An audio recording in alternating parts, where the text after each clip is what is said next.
มาแปลงตูกคนมาแปลงภาพคนพุดเจ้าหางคนกลางพาเด่นแม่ครอบแม่หัวบ่ได้ดีได้เว้นพ่องมาเนี้ยเข้าสินพ่องมาเนี้ยเข้าซอย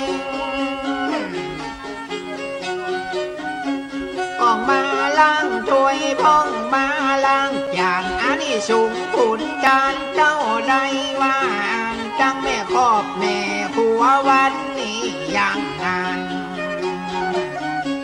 พ่องมาแปลงตูกพ่องมาแปลงพามลังถ้อยลังสามทำกี่หน้าหนึ่งเขาแม่ครอบแม่กลัวรับดึกลูกเจ้าพ่องมาหนึ่งเขาพ่องมาดังไฟจะมีอาดีสงสามกับบอกไปบอกว่ายิ่งว่าใจไหลน้ำไหลหน้ามีจิตศรัทธาไหลมาลังเจ้าคนมาหอมชาติคนมาหอมมอนหอมบัดหอมสองคนละเล็กละน้อยพองหอมใบชาวพองหอมใบลอยเหินย้ำเงินย่อยอันนี้สูงเต้าได้จะเอิ้นปากดักแม่คุ้งชายใหม่จะทำเข้าไปก้อยยังว่าที่เจ้ามนตราคำบอกมาอย่างนั้นว่าแม่พี่น้องหอมสาทองมอนห้องเอิ้นทองทองคนละเล็กละน้อยห้องหอมใบสาวห้องเปล่าใบลอยเงินยำเงินย่อยตามป้าพี่นี้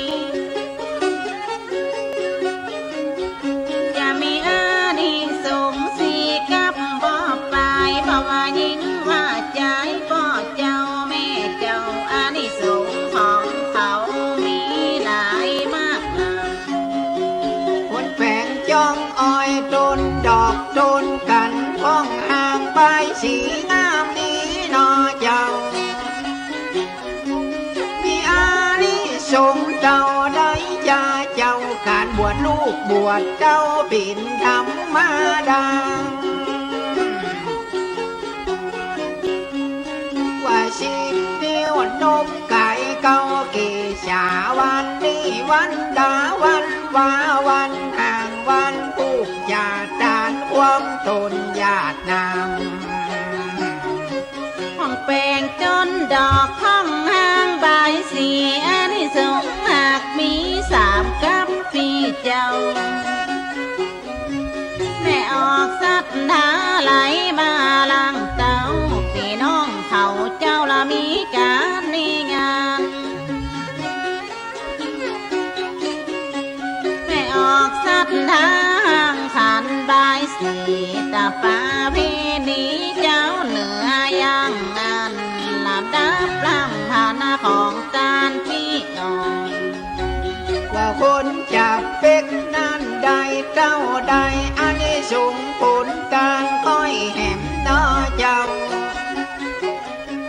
จะได้ไปโปรดปิดตามารดาแม่เจ้าเป็นผู้บังเกิดเขาค่อยแถมมาลานว่าคุณพ่อนั้นเจ้าโดยเต้าเขา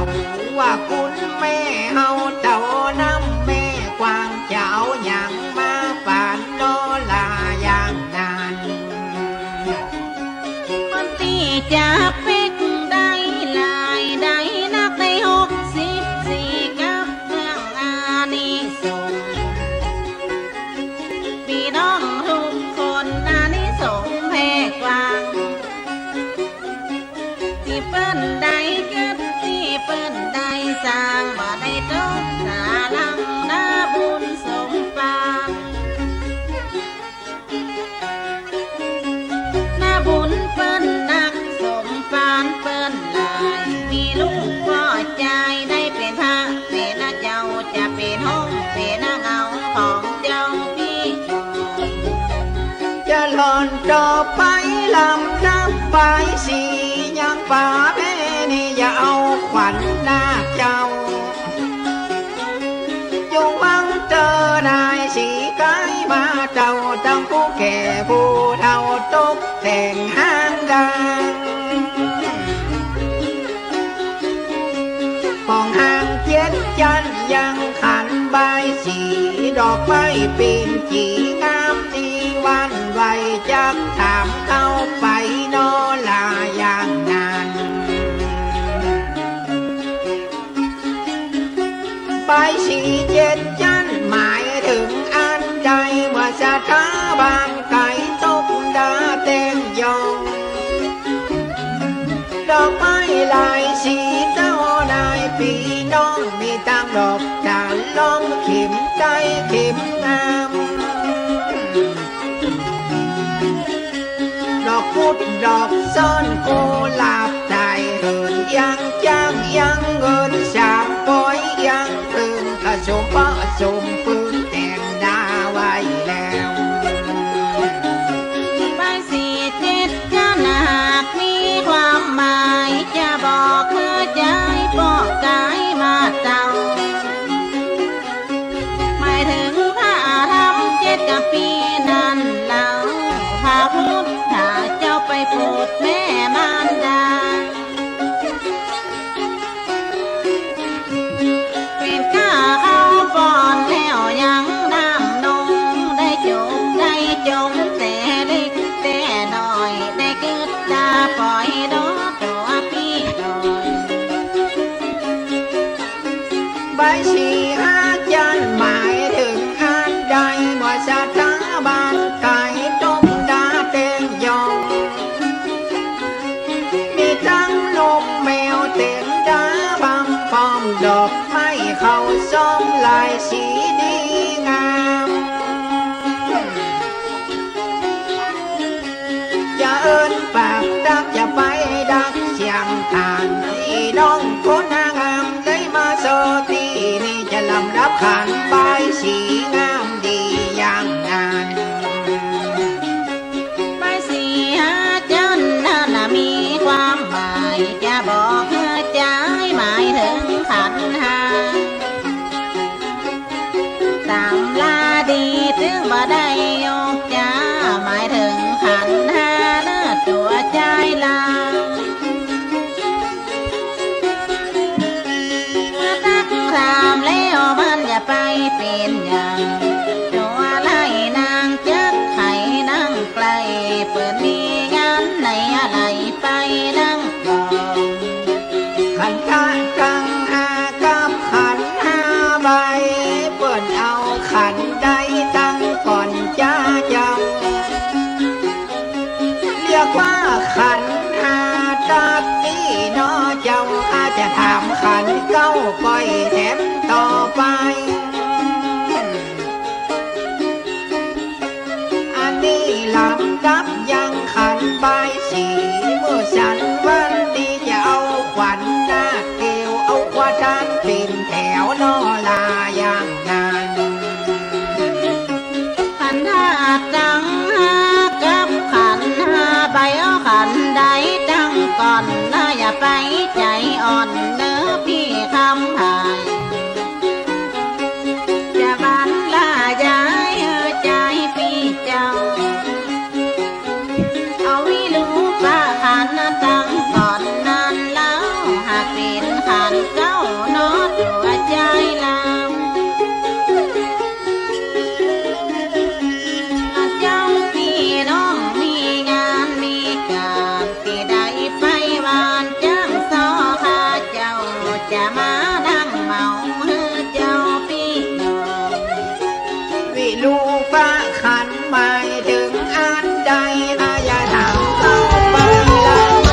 ลังจงข่าวสารเพื่อการประชาสัมพันธ์ขอเชิญชวนผู้ใจบุญใจกุศลร่วมพิธีทำบุญตักบาตรมุทิตารำลึกครบรอบวันคล้ายวันเกิดชาติการ146 ปีครูบาเจ้าศรีวิชัยนักบุญแห่งล้านนาไทย ตรงกับวันอังคารที่ 11 มิถุนายน พุทธศักราช 2567 ณ ลานอนุสาวรีย์ครูบาศรีวิชัยหมู่ที่ 2 ตำบลสุเทพ อำเภอเมืองเชียงใหม่ จังหวัดเชียงใหม่ มีพระธรรมเสนาบดีรองเจ้าคณะภาค 7 เจ้าอาวาสวัดพระธาตุดอยสุเทพ เป็นประธานฝ่ายสงฆ์นายสิทธิศักดิ์อภิกุลชัยสิทธิ์นายอำเภอเมืองเชียงใหม่เป็นประธานฝ่ายคฤหัสถ์กำหนดการดังนี้อังคารที่ 11 มิถุนายน 6:09 น.ศรัทธาประชาชนพร้อมกันณ ลานอนุสาวรีย์ครูบาเจ้าศรีวิชัย 6:19 น.ถวายเครื่องสักการะครูบาเจ้าศรีวิชัยโดยนายอำเภอเมืองเชียงใหม่เป็นประธานพิธีนำกล่าวคำไหว้สาสักการะครูบาเจ้าศรีวิชัยโดยพระครูปัญญาสังฆการผู้ช่วยเจ้าอาวาสวัดศรีโสดาพระอารามหลวงกล่าวคำโยงเข้าบาตร 6:29 น.พิธีทำบุญตักบาตรมุทิตารำลึกครูบาเจ้าศรีวิชัยพระภิกษุสามเณรจำนวน219รูปออกรับบิณฑบาตรอบอนุสาวรีย์ครูบาเจ้าศรีวิชัย 7:29 น.นายอำเภอสิทธิศักดิ์อภิกุลชัย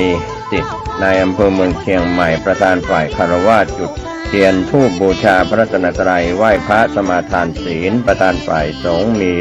พระธรรมเสนาบดีรองเจ้าคณะภาค 7พร้อมพระเถรานุเถระจำนวน12รูปเจริญพระพุทธมนต์สมโภชอนุสาวรีย์ครูบาเจ้าศรีวิชัยประธานฝ่ายสงฆ์กล่าวสัมโมทนียกถาเทิดเกียรติคุณในบารมีพระครูบาเจ้าศรีวิชัยประธานฝ่ายคฤหัสถ์กล่าวพบปะศรัทธาประชาชนอาจารย์กล่าวสุมาครัวตาลถวายจตุปัจจัยไทยธรรมจำนวน15ชุดพระสงฆ์อนุโมทนาวันพา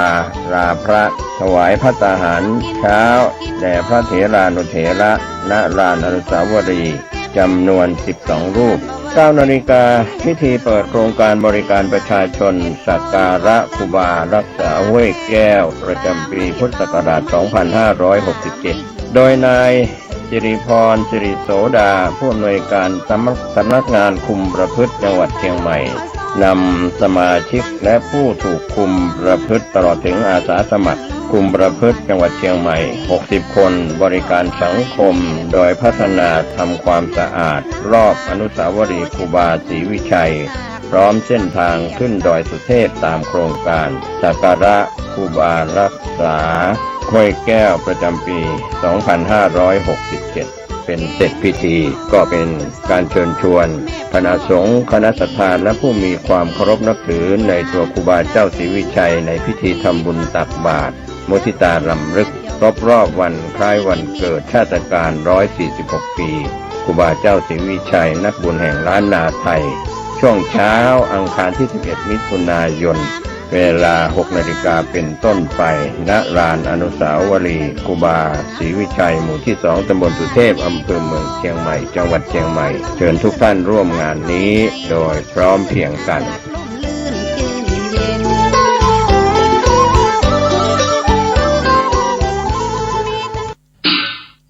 ขอถวายความเคารพพระมหาเถรานุเถระครูบาอาจารย์เจ้าทั้งหลายจุตนจุองค์เจริญสุขเจริญธรรมได้บังเกิดมีแก่สาธุชนพุทธบริษัททั้งหลายที่ได้สดับรับฟังธรรมะทางสถานีวิทยุวัดไฟหินหลังมหาวิทยาลัยเชียงใหม่ในระบบคลื่น FM 104.50 เมกะเฮิรตซ์วันนี้สาราธรรมวัดศรีโสดาพระอารามหลวง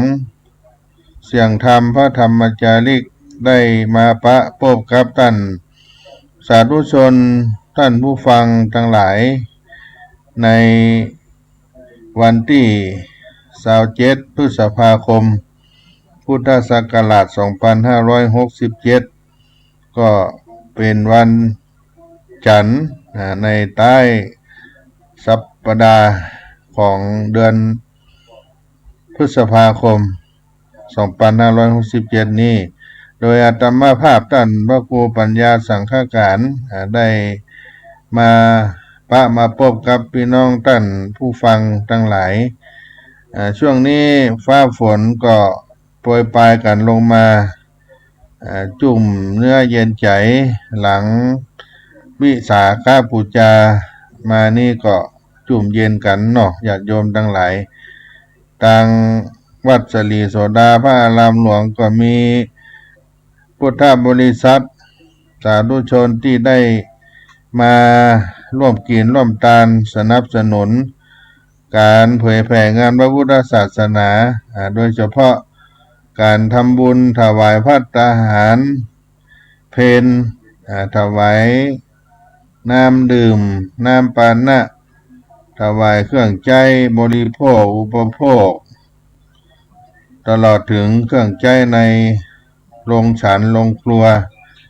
ซึ่งมีพระภิกษุสามเณรได้อยู่จำพรรษาศึกษาเราเรียนกันมากพอสมควรในระดับ300รูปขึ้นไปถึง400รูปแล้วก็ช่วงนี้ก็มีเยาวชนที่จะได้มาขอบรรพชาและอุปสมบทเพื่อศึกษาเราเรียนใน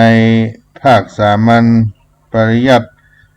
ในโครงการพระธรรมจาริกและได้ศึกษาเราเรียนที่วัดสลีโสดาพระอารามหลวงซึ่งมีโรงเรียนสมเด็จพระพุทธชินวงศ์นั่นเป็นที่ศึกษาของกุลบุตรลูกหลานพี่น้องเจ้าเขามาแต่เนิ่นนานได้ร่วม50 กว่าปีที่ผ่านมาและก็ได้ทยอยกันมาสมัครเข้าศึกษาในด้านสามัญปริยัติในระดับมัธยมต้นมัธยมปลายและก็มีการศึกษาในด้านบาลีซึ่งก็เป็นศูนย์การศึกษาที่ใหญ่พอสมควรในจังหวัดเชียงใหม่และในโครงการพระธรรมจาริกด้วยเพราะฉะนั้นญาติโยมที่ได้มาถวายสนับสนุนในด้านภัตตาหารข้าวปลาอาหารเครื่องใจอุปโภคบริโภคก็ทยอยกันมา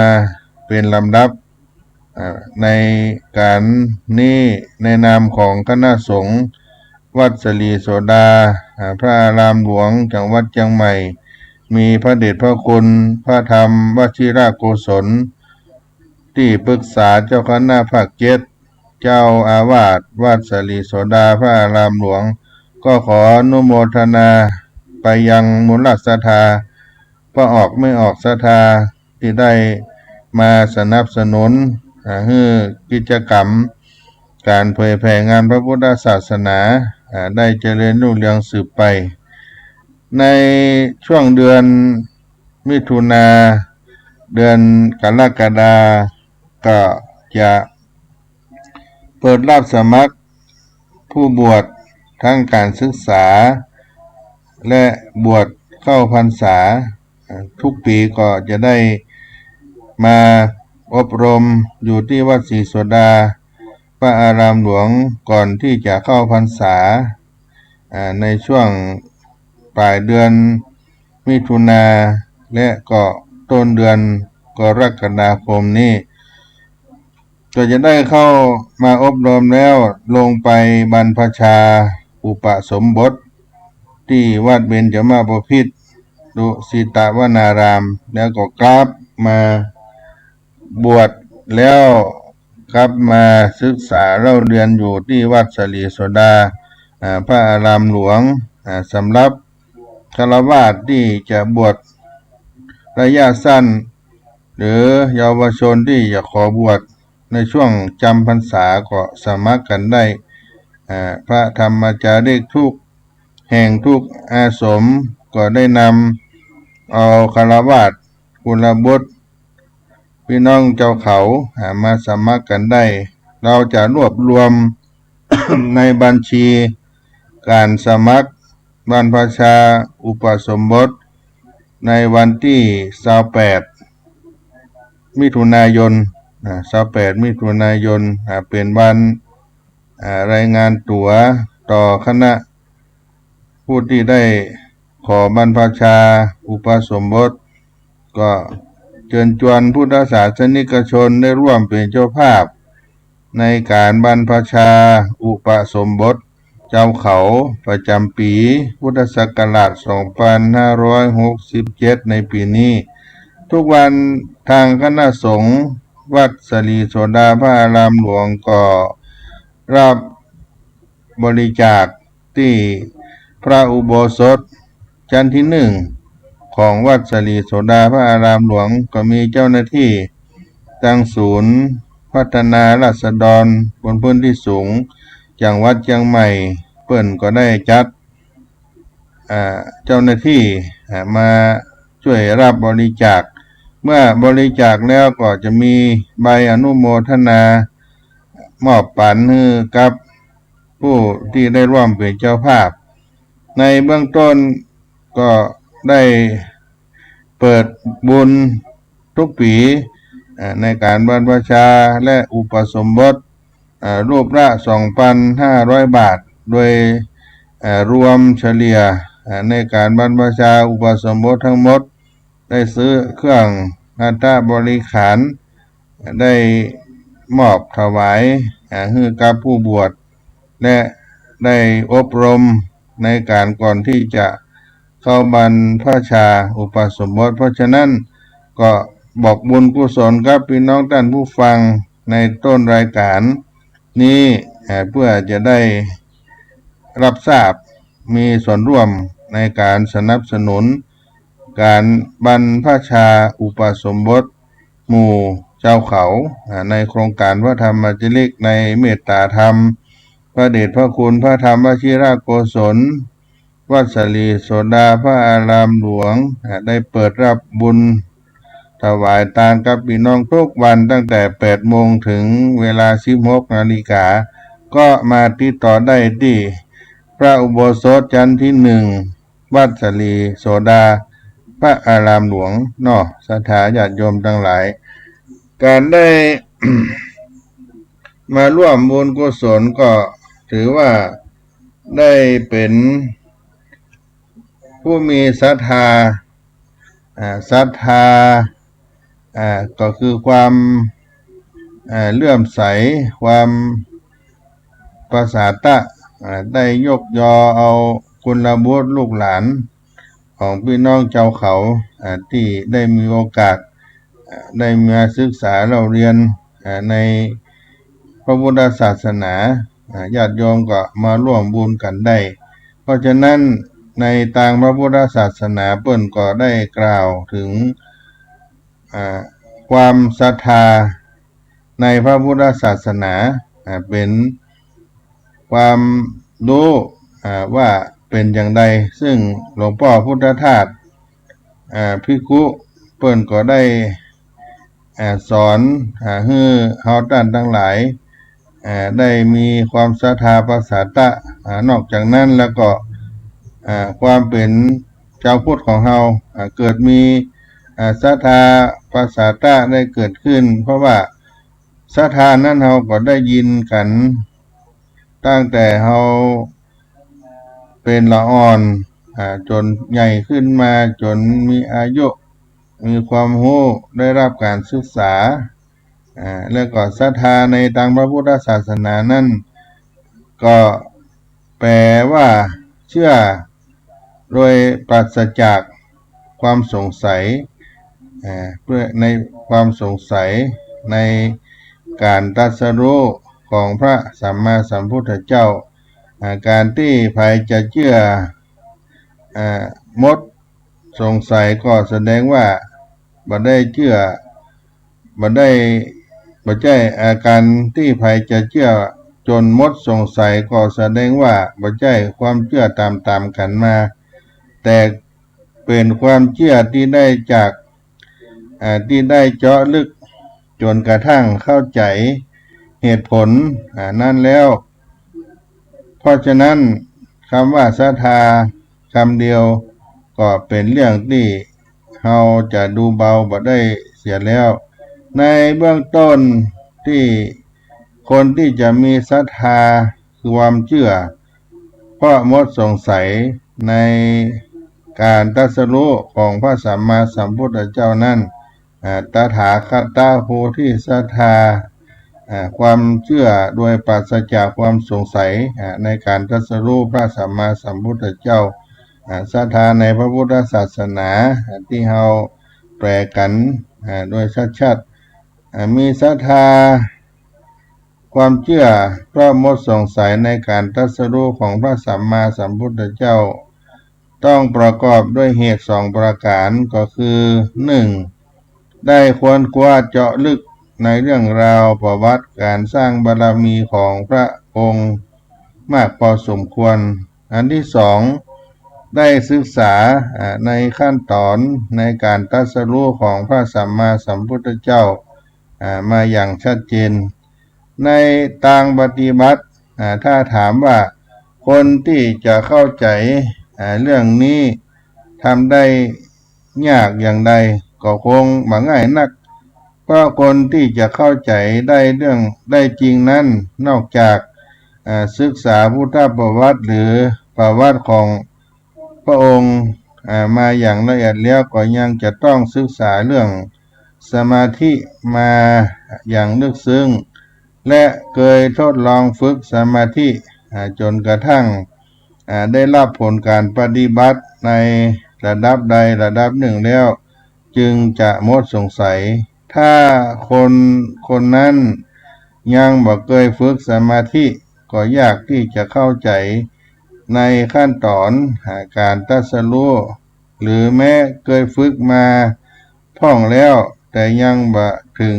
กับมีประสบการณ์ไปในที่น่าพอใจเช่นว่ายังบ่เคยเจอความสว่างจริงๆจังๆยังบ่เคยหาศูนย์กลางกายได้ก็ยังบ่เคยหันปฐมวรรคว่าเป็นอย่างไรหรือยังบ่เข้าใจในธรรมว่าเป็นอย่างไรถ้าอย่างนั้นความเข้าใจชัดเจนในเรื่องของการตรัสรู้ก็คงจะยากด้วยเหตุนี้คำว่าศรัทธาซึ่งเป็นธรรมะในเบื้องต้นในพระพุทธศาสนาก็จึงเป็นเรื่องที่จะดูเบาไปบ่ได้เพราะถ้าหากเพียงแต่ได้อ่านพุทธประวัติผ่านๆบ่ได้เจาะลึกเหตุผลการสร้างบารมี10ทัศบ่ได้นั่งสมาธิจนกระทั่งได้สัมผัสกับธรรมะในภายในบุคคลเหล่านี้ก็ยากที่จะรู้จักคำว่าศรัทธาในพระพุทธศาสนาซึ่งก็จะเป็นตัวจริงที่ซึ่งเป็นศรัทธาตัวจริงที่เราเรียกว่าตถาคตโพธิศรัทธาเพราะญาติโยมที่ตั้งใจจะทำนุบำรุงพระพุทธศาสนาก็ค่อยจะเข้าใจคำว่าศรัทธาซึ่งเป็นธรรมะเบื้องต้นที่จะบรรลุธรรมต่อไปข้างหน้าจึงทำให้ความทุ่มเทใน3เรื่องที่3เรื่องนี้บังเกิดขึ้นมา 1. ความทุ่มเทที่จะประพฤติปฏิบัติธรรมตามคำสอนของพระสัมมาสัมพุทธเจ้าบังเกิดขึ้นมา 2. ความทุ่มเทที่จะรักษาพระพุทธศาสนาบ่ถูกทำลายก็หย่อนลงไปบังเกิดขึ้นมา 3. ความทุ่มเทที่จะป้องกันและรักษาศาสนสถานต่างๆเป็นวิหารพระอุโบสถให้เหมาะแก่การปฏิบัติธรรมบังเกิดขึ้นมาความทุ่มเททั้ง3เรื่องนี้เป็นความทุ่มเทของคนส่วนใหญ่ลองมาพิจารณาดูว่าแค่ความทุ่มเทที่จะรักษาพุทธรูปประจำวัดเพื่อเป็นที่เคารพสักการะของคนทั้งหมู่บ้านตำบลอำเภอในย่านนั้นถ้าหากบ่มีศรัทธาในระดับที่ลงมือนั่งสมาธิตามพระองค์ไปก็ยากจะมีความทุ่มเทขึ้นมาแม้แต่โต๊ะหมู่บูชาหรือหิ้งพระในบ้านของตัวเฮาก็ดี เมื่อถึงวันคล้ายวันเกิดหรือวันสำคัญวันสำคัญในทางพระพุทธศาสนาเขาก็จัดดอกไม้ธูปเทียนมาบูชาหลังจากทำบุญวันนั้นแล้วดอกไม้ก็เสียบอยู่ในแจกันที่เขาได้หันแล้วก็ปล่อยทิ้งเอาไว้ก็เริ่มตั้งแต่การที่แช่น้ำแจกันนั้นก็จะเน่ายุงก็จะลงไปไข่ในแจกันนั้นลูกน้ำก็จะเกิดอยู่ในแจกันจนกลายเป็นยุงขึ้นมาเต็มบ้านเต็มเมืองผ่านไปแรมเดือนแรมปีแจกันก็ยังตั้งอยู่ที่หิ้งพระหันแต่ดอกไม้แห้งๆก้านเน่าๆอยู่บนหิ้งพระเจ้าในบ้านเฮาก็ดีหรือว่าอยู่ที่โต๊ะหมู่บูชาตามเก่าตามเดิมจนกระทั่งครบรอบวันสำคัญมาแถมรอบหนึ่งปีเดือนจีปีใหม่ขึ้นมาแหมข้างก็ก่อยได้มาจัดหิ้งพระเจ้าโต๊ะหมู่บูชาขึ้นมาใหม่แล้วก็ไปทำบุญ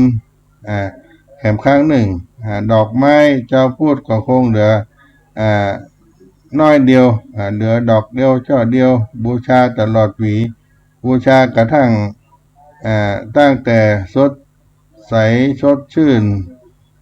งดงามจนกระทั่งมันเหี่ยวเฉาลงไปเพราะเหตุที่เป็นอย่างนี้เป็นอย่างนี้ก็เพราะว่าศรัทธาในพระพุทธศาสนาของคนนั้นยังบ่ถึงระดับที่ลงมือศึกษาได้นั่งสมาธิจนกระทั่งสิ้นสงสัยในการตรัสรู้ธรรมของพระพุทธองค์การที่เฮาศรัทธาในพระพุทธศาสนานั้นก็เพราะว่าพ่อแม่ปู่อุ้ยแม่หม่อนปู่ตาหน้าลุงที่ได้นับถือกันมาก็เลยนับถือตามกันไปส่วนว่าพระพุทธศาสนาจะมีความสัตย์จริงดีจริงแค่ไหนเป็นอย่างใดก็บ่ได้ศึกษากันอย่างจริงจังบ่ได้ศึกษากันลึกซึ้งดังที่อาการหิ้งพระได้ร้างได้แห้งเหี่ยวที่ได้ยกตัวอย่างขึ้นมาก็เกิดขึ้นนึหันเมื่อหิ้งพระเจ้าที่บ้านยังรกร้างว่าต้องแปลกใจว่าทำไมวัดวาอารามในพระพุทธศาสนาในบ้านเฮาเมืองเฮาก็ดีจึงมีวัดล้างได้เพิ่มขึ้นว่าจะไปโทษสิ่งใดโทษไผก็เพราะว่าเฮาก็ได้ศึกษาในความรู้ในทางพระพุทธศาสนาด้วยตนเองและบ่ได้อุปถัมภ์บำรุงพระพุทธศาสนาในเรื่องนั้นเพราะฉะนั้นถ้าเราได้ศึกษาได้ปฏิบัติเต็มที่อย่างน้อยที่สุดก็รู้ในระดับได้มีจิตสำนึกตัวเฮาหากจะได้ผิดพลาดไปแต่ว่าเราจะต้องทำอย่างใดศรัทธาจึงจะได้เพิ่มพูนเต็มที่ตั้งในระดับของการได้เจริญธรรมสมาธิและระดับของการอธิบายธรรมะให้คนอื่นได้เข้าใจเหตุผล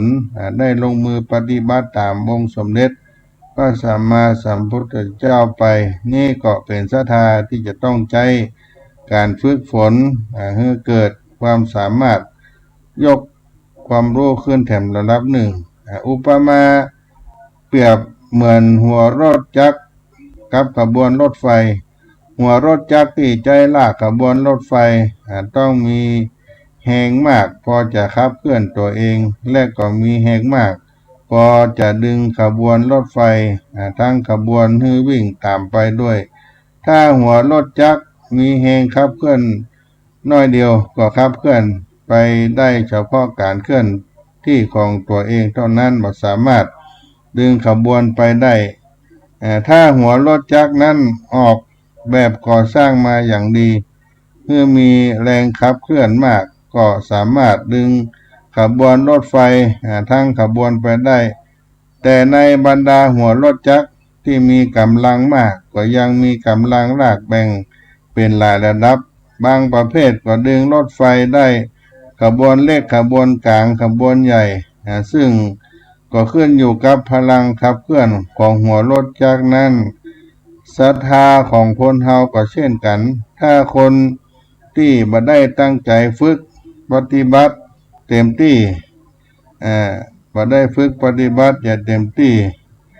ถึงแม้ว่าพ่อแม่พ่ออุ้ยแม่อุ้ยปู่ตาน้าลุงเฮาครูบาอาจารย์ที่เป็นผู้มีพระคุณให้เกิดศรัทธากับเฮาเป็นพลังศรัทธาแม้แต่ศรัทธาตัวเองก็ยังบ่แน่ใจว่าจะชุดตัวเองขึ้นไปได้ดังนั้นคนที่ศรัทธามีศรัทธาไปจักกวนให้คนอื่นทำความดีได้ก็ต้องตั้งใจประพฤติปฏิบัติในการเจริญสมาธิธรรมก็ดีเพื่อจะได้เข้าถึงธรรมแห่งพระพุทธเจ้าได้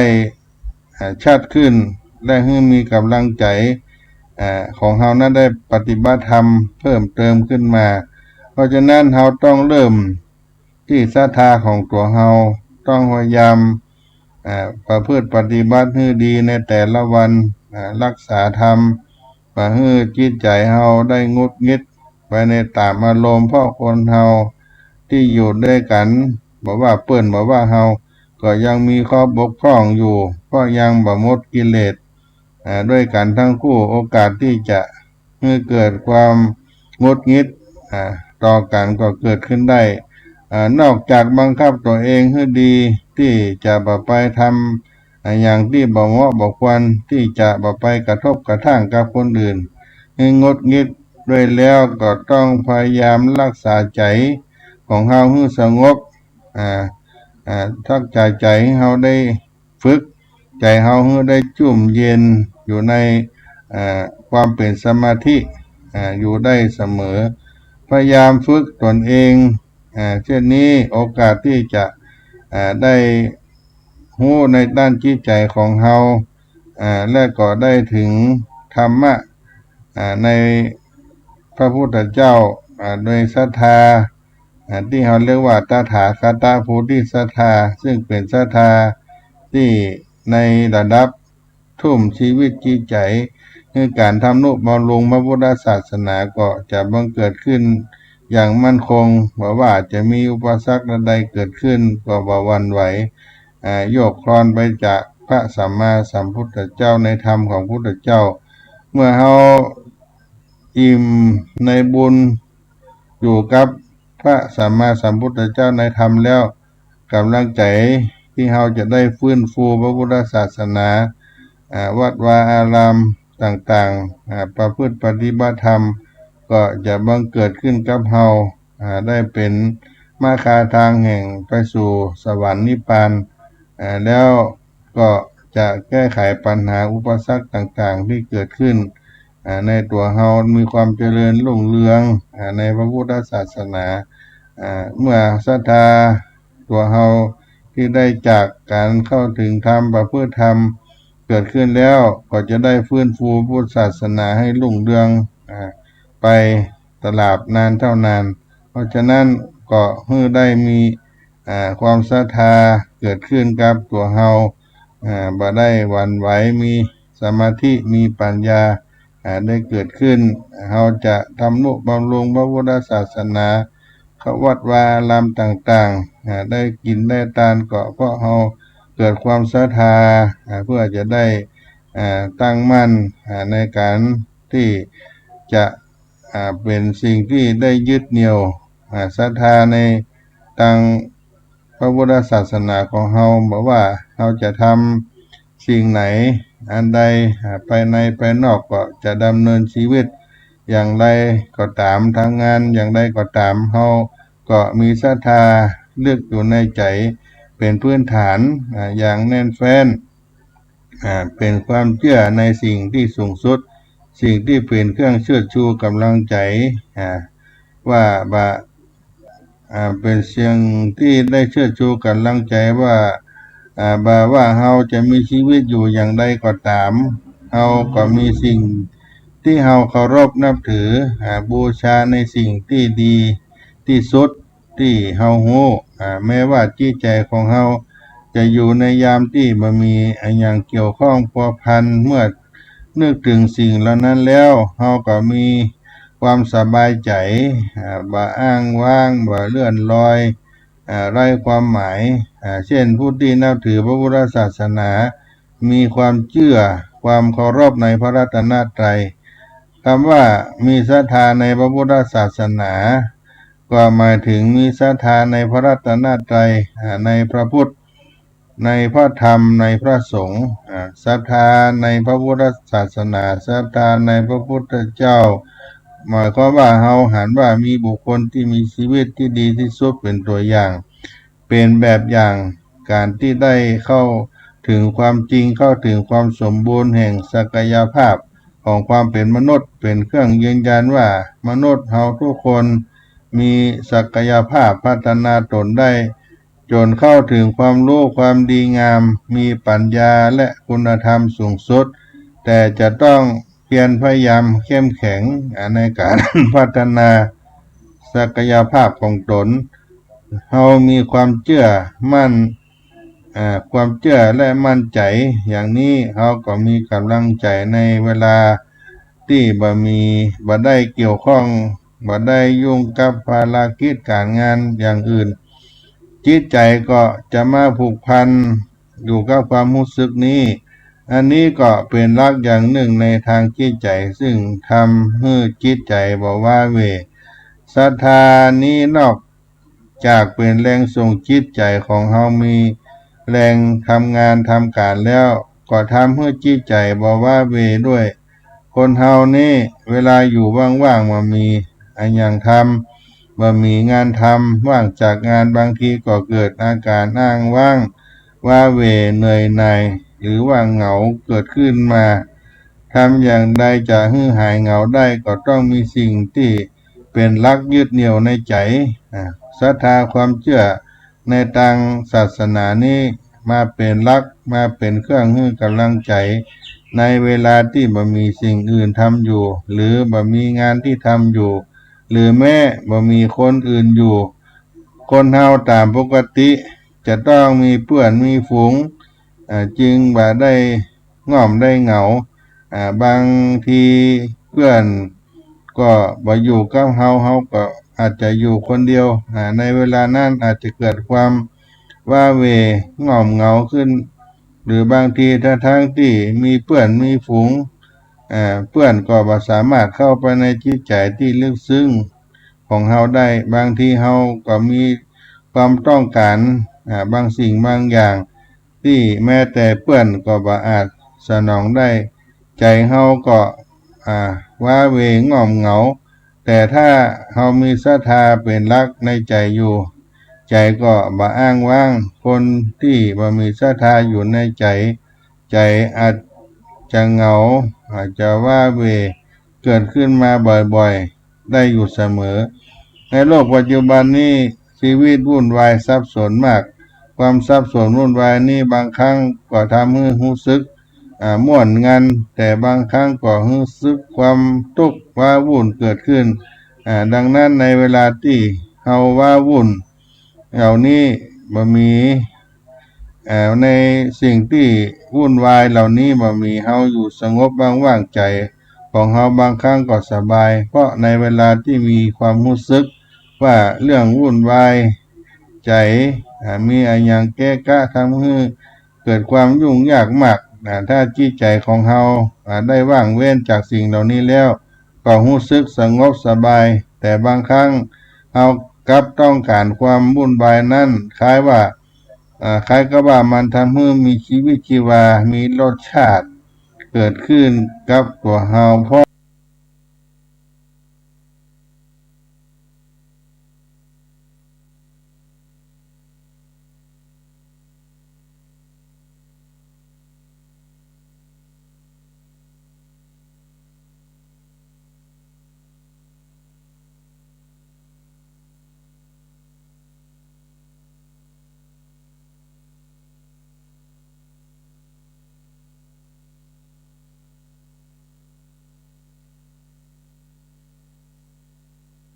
มาพออันนี้ก็เป็นเรื่องสำคัญของจิตใจเป็นเรื่องสำคัญของจิตใจ ถ้าเฮาบางครั้งเฮาว่าวุ่นก็จะบ่มีความสุขบางครั้งก็ต้องการสิ่งเหล่านี้เพื่อจะมาให้ชีวิตชีวาเฮาพอมามีความสงบกับเฮาก็รู้สึกว่าจะว่าเวถ้าคนมามีรักใจก็จะยุ่งถ้าบักกะวนกะวายก็กลายเป็นคนง่อมคนเหงาเป็นคนว่าเวจิตใจนั้นมีอยู่สองลักษณะอย่างนี้คนจำนวนมากเป็นอย่างนี้เพราะฉะนั้นจะทำอย่างใดในเวลาที่อยู่ท่ามกลางกิจกรรมบ่ฮื้อวุ่นเวลาว่างจากกิจกรรมก็บ่ฮื้อเหงาบ่ฮื้อว่าเวอันนี้ก็เป็นเรื่องสำคัญของชีวิตจิตใจของเฮาคนมีศรัทธาต้านบอกว่าเหมือนมีเปื้อนใจ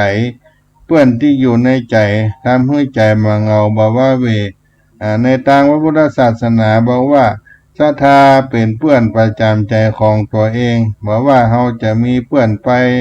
นอกหรือบ่มีเปื้อนก็ตามถ้ามีศรัทธาแล้วก็เท่ากับมีเปื้อนอยู่ในใจที่ช่วยให้ใจสดชื่นมีกำลังขึ้นมาบอกว่าเวเริ่มต้นตั้งแต่ศรัทธาที่เราได้กล่าวไว้ก็คือศรัทธาในการงานศรัทธาในวิถีชีวิตที่เราหันว่าดีงามตลอดจนถึงศรัทธาในพระพุทธศาสนาศรัทธาที่เป็นศรัทธาที่ลึกถึงก้นกลางใจเป็นฐานเป็นแกนตามมือจิตใจของเรามีหลักยึดเหนี่ยวมีที่ปรึกษาอยู่เสมอบ่อ้างว้างเปล่าเปลี่ยวโดดเดี่ยวและบ่ห่อเหี่ยวแต่ศรัทธาที่ถูกต้องจะต้องเป็นเครื่องนำทางชีวิตของเฮา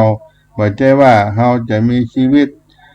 จะมีศรัทธาเชื่อกันเฉยๆก็อันเช่นความเชื่อในพระรัตนตรัยนี้ก็มีความหมายเป็นเครื่องนำทางในพระรัตนตรัยศรัทธาในพระรัตนตรัยคือพระพุทธเจ้าพระธรรมและพระสงฆ์เพราะฉะนั้น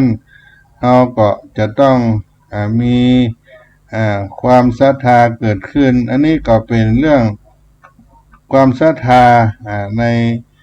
ทางพระพุทธศาสนาในชีวิตในการทำงานได้นำเอามาเล่าสู่กันฟัง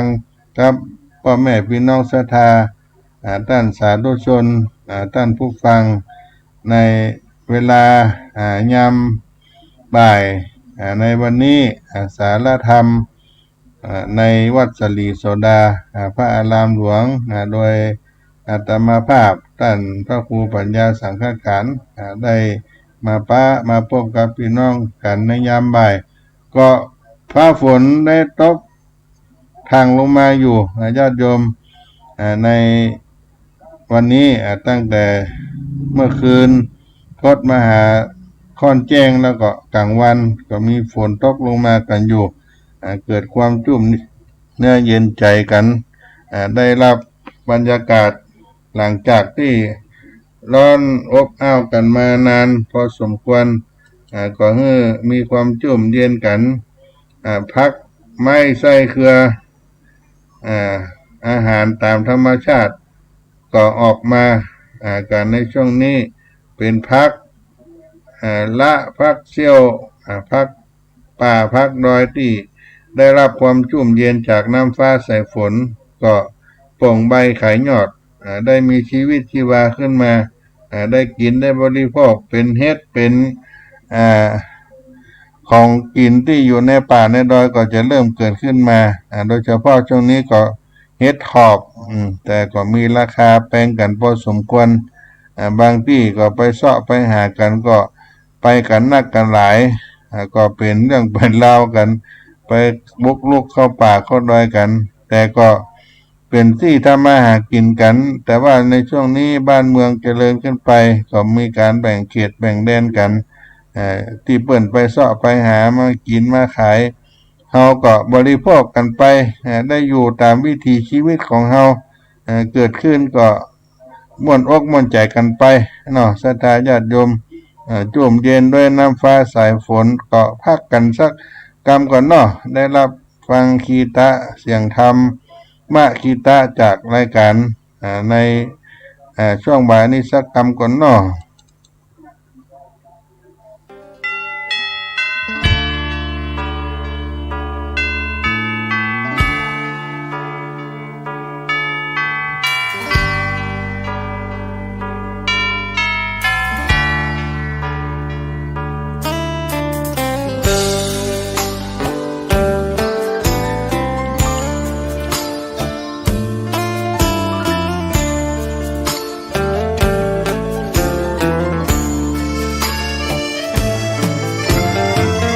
เชิญชวนทุกท่านเข้าวัดเข้าวาฟังธรรมะจากหลวงตาเสริมชีวาให้สุขสดใสยึดมั่นหลักธรรมคำสอนไว้ให้ขึ้นใจความดีรีบทำกันไว้หญิงชายอย่าได้นายนี้เชิญชวนทุกท่านเข้าวัดเข้าวาทำบุญด้วยจิตศรัทธาผลบุญพาให้เราสุขีจะทำการใดนำใช้ในสิ่งดีดีทำบุญให้ทานวันนี้ไม่มีใครว่าใครชังสมัยก่อนประทับใจปู่ย่าตายายวันพระไม่เคยเบื่อหน่ายจำได้ไม่ลืมสักครั้งเหตุใดวันนี้มีคนเข้าวัดน้อยจังอยากให้เหมือนก่อนอีกครั้งฝากความหวังกับคนรุ่นใหม่เชิญชวนทุกท่านเข้าวัดเข้าวารับศีลรับพรหลวงตาเสริมคุณค่าให้กับจิตใจกระทำความดีเรื่องนี้ไม่ต้องอายใครว่างจากการงานเมื่อใดเชิญชวนท่านไปทำบุญ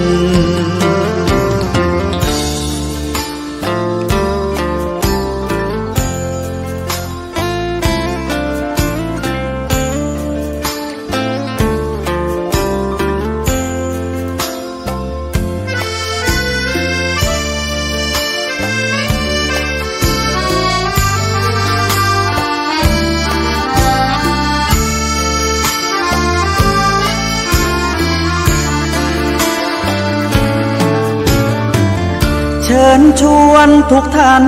เข้าวัดเข้าวา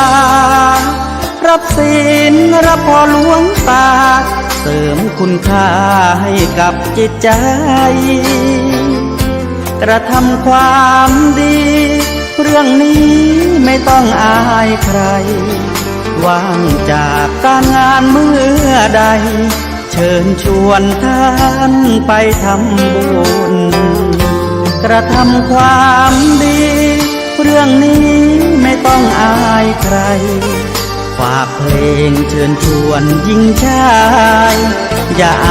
ายเรื่องการทำบุญ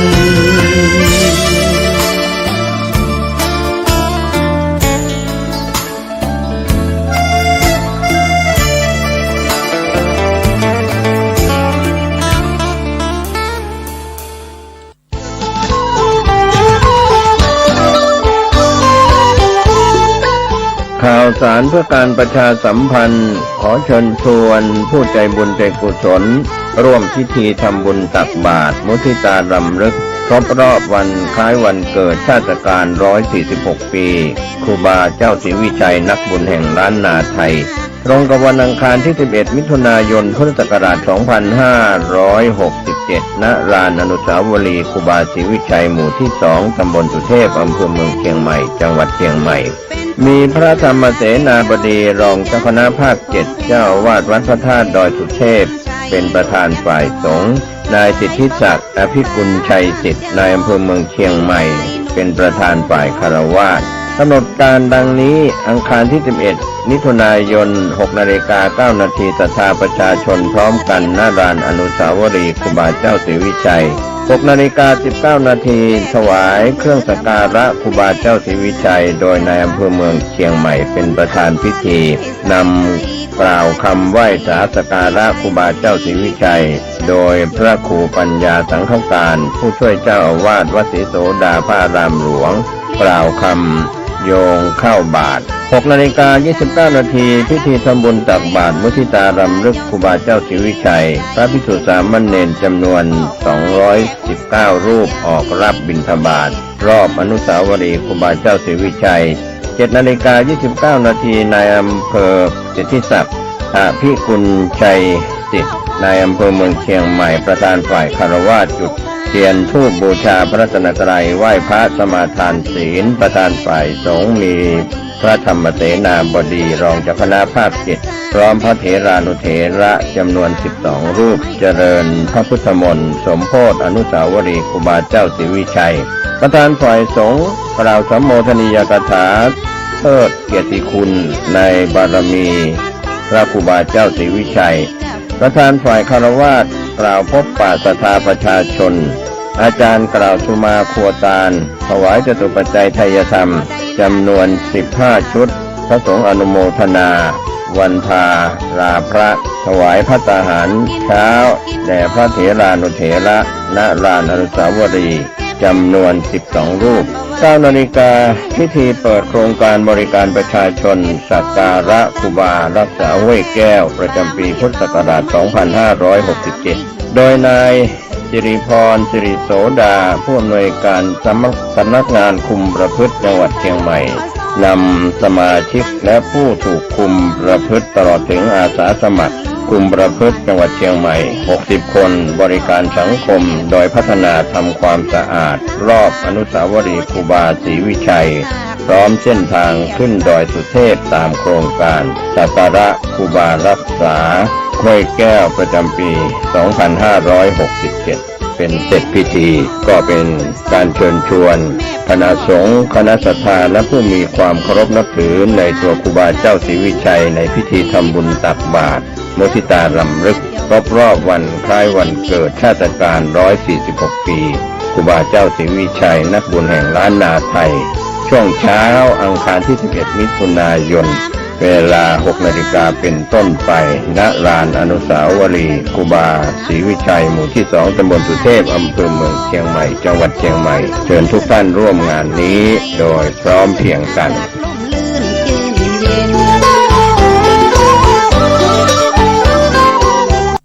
ก็มาถึงสุดท้ายเวลาสารธรรมวัดศรีโสดาพระอารามหลวงจังหวัดเชียงใหม่ก็ขอให้พี่น้องท่านคนฟัง